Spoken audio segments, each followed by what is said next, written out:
আকাশবাণী কলকাতা গ্রামীণ সংবাদ পড়ছি প্রিয়া বিশ্বকর্মা। রাজ্যে এবছর উচ্চ মাধ্যমিকে পাশের হার 90%। পরীক্ষা শেষ হওয়ার 69 দিনের মাথায় আজ দুপুরে ফল প্রকাশ করে উচ্চ মাধ্যমিক শিক্ষা সংসদের সভাপতি চিরঞ্জীব ভট্টাচার্য জানান, সাফল্যের হারের নিরিখে শীর্ষে রয়েছে পূর্ব মেদিনীপুর, তারপরেই রয়েছে দক্ষিণ 24 পরগনা, তৃতীয় স্থানে রয়েছে পশ্চিম মেদিনীপুর। আলিপুরদুয়ারের ম্যাক উইলিয়াম হাই স্কুলের ছাত্র অভিক দাস 99.2% নম্বর পেয়ে প্রথম হয়েছেন, তার প্রাপ্ত নম্বর 496। 495 পেয়ে দ্বিতীয় হয়েছেন নরেন্দ্রপুর রামকৃষ্ণ মিশনের ছাত্র সৌম্যদীপ সাহা, তার থেকে 1 নম্বর কম পেয়ে তৃতীয় স্থান দখল করেছেন মালদার রামকৃষ্ণ মিশন বিবেকানন্দ বিদ্যা মন্দিরের পড়ুয়া অভিষেক গুপ্ত। অন্যদিকে 493 পেয়ে মেয়েদের মধ্যে যুগ্মভাবে প্রথম হয়েছেন কোচবিহারের সুনীতি একাডেমির ব্রতিচি রায় তালুকদার এবং চন্দননগরের কৃষ্ণভাবিনী নারী শিক্ষা মন্দিরের ছাত্রী স্নেহা ঘোষ। সব মিলিয়ে প্রথম 10-এ রয়েছেন 58 জন পরীক্ষার্থী। অন্য জায়গায় ভর্তির সুবিধায় পরীক্ষার্থীদের খাতা দ্রুত স্ক্রুটিনি ও রিভিউয়ের জন্য উচ্চ মাধ্যমিক শিক্ষা সংসদ এই প্রথম তৎকাল সার্ভিস চালু করেছে।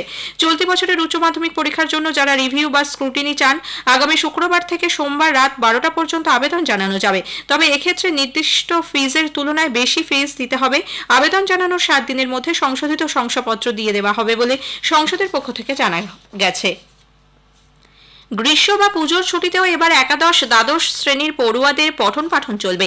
ছুটির সময় অনলাইনে ছাত্রছাত্রীদের পড়াতে হবে বলে রাজ্যের উচ্চ মাধ্যমিক শিক্ষা সংসদ নির্দেশিকা জারি করেছে। তবে শুধুমাত্র উচ্চ মাধ্যমিক স্তরের ক্ষেত্রেই এই ক্লাস চলবে। ইতোমধ্যেই 2024-25 শিক্ষাবর্ষে রাজ্যের সমস্ত উচ্চ মাধ্যমিক স্কুলের প্রধান শিক্ষকদের একাদশ এবং দ্বাদশ শ্রেণীর বার্ষিক কর্মসূচির সবিস্তার তালিকা পাঠানো হয়ে গিয়েছে। সেখানে টিচিং লার্নিং এর উপর বেশি জোর দেওয়া হয়েছে। তাই স্কুলে ছুটি চলাকালীন একাদশ দ্বাদশ শ্রেণীর শিক্ষার্থীদের অনলাইন ক্লাস নিতে হবে বলে স্পষ্ট উল্লেখ করা হয়েছে।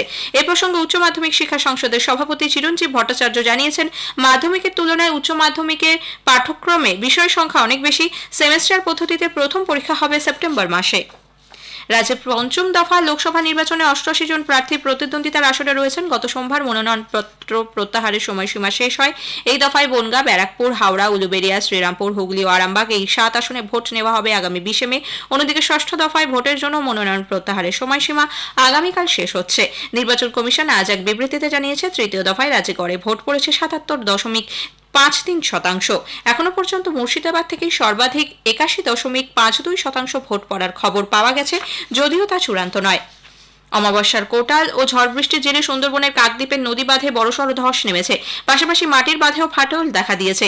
এর জেরে প্রবল আতঙ্কে রয়েছেন বুধাখালী গ্রাম পঞ্চায়েতের সাতেরঘেরি এলাকার বাসিন্দারা। জলোচ্ছ্বাসে গতরাতে মুড়িগঙ্গা নদীর বাঁধে 30 ফুট এবং আজ সকালে 20 ফুট ধস নামে। বাঁধের বিভিন্ন জায়গায় দেখা দিয়েছে ফাটল, এর ফলে বাসিন্দাদের রাতের ঘুম উড়েছে। এদিকে আজ সকাল থেকেই কাকদ্বীপ মহকুমায় মুষলধারায় বৃষ্টি হচ্ছে। আজ 25শে বৈশাখ, বিশ্বকবি রবীন্দ্রনাথ ঠাকুরের 163তম জন্মজয়ন্তী। তাঁরই লেখা গান, কবিতা রচনায় নানা অনুষ্ঠানের মধ্যে দিয়ে পালিত হচ্ছে। শান্তিনিকেতনে চিরাচরিত প্রথা অনুযায়ী কাঁচ মন্দিরে বিশেষ উপাসনার পর বৈতালিকের মধ্যে দিয়ে শুরু হয়েছে কবিগুরুর জন্মোৎসব উদযাপন। বিকেলে গৌর প্রাঙ্গণে পরিবেশিত হয় নৃত্যনাট্য। একসময় শান্তিনিকেতনে 25শে বৈশাখের পরিবর্তে পয়লা বৈশাখে পালন করা হতো রবীন্দ্র জয়ন্তী, কিন্তু সময়ের সঙ্গে সঙ্গে সেই প্রথার বদল ঘটেছে। গ্রামীণ সংবাদ শেষ হলো।